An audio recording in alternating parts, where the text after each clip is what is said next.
Ayun guys, welcome sa ating vlog. So, for today's video, ito po ay papakita ko sa inyo kung paano connect sa cellphone ang printer using phone.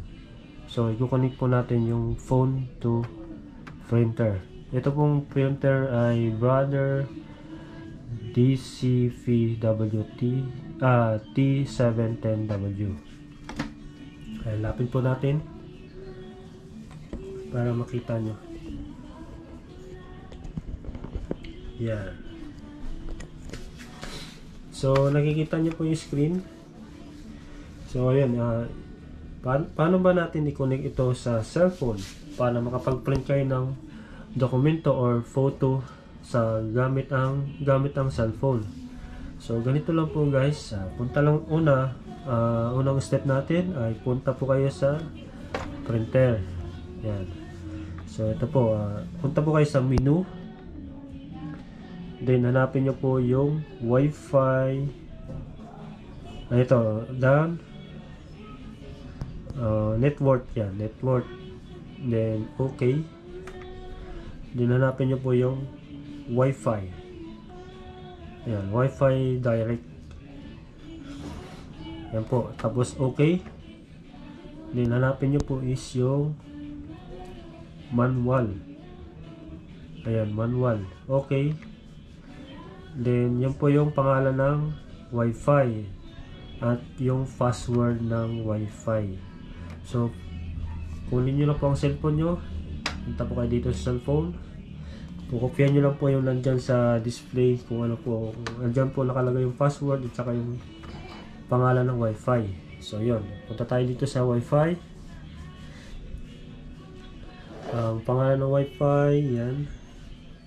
So, ito po. Ayan. So, ito yung Wi-Fi. Kopyahin nyo lang po yung password. Nakalagay dyan ay T2JJ.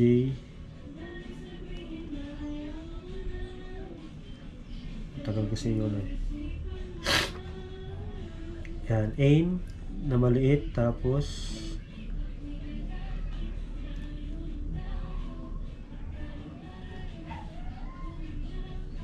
A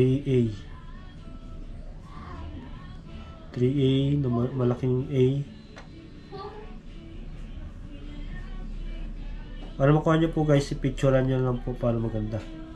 Yan, tapos T na maliit. Then connect na natin. Ayan, connected na. So, yun. Connected na siya. Nakalagay connected. And connected na rin dito. So, ngayon, okay na natin to. Okay. First, okay. Okay. Then, stop. Exit tayo. Ayun. Tapos, punta na kayo sa application. Kung wala pa kayong application guys, download nyo lang yung Brother iFrame Scan. Yan.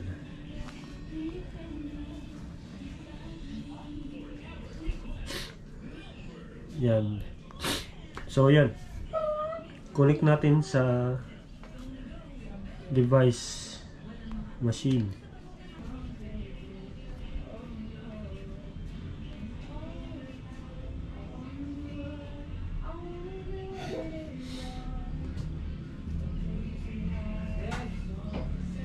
Ayan.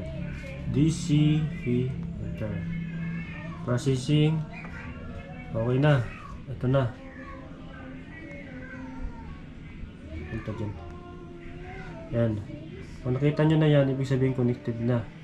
So, pwede na kayo mag-print. Ayan. Normal yung ano. Print natin. Photos. Hanap tayo ng photos. Hanap tayo ng photos. So ito. Done. Yan, print natin to.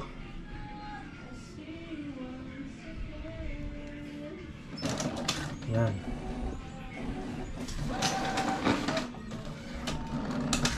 Tingnan nyo guys.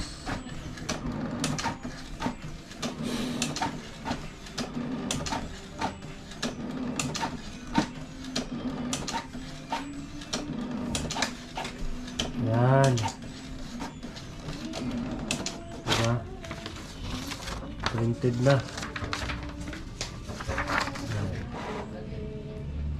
Ganun lang guys.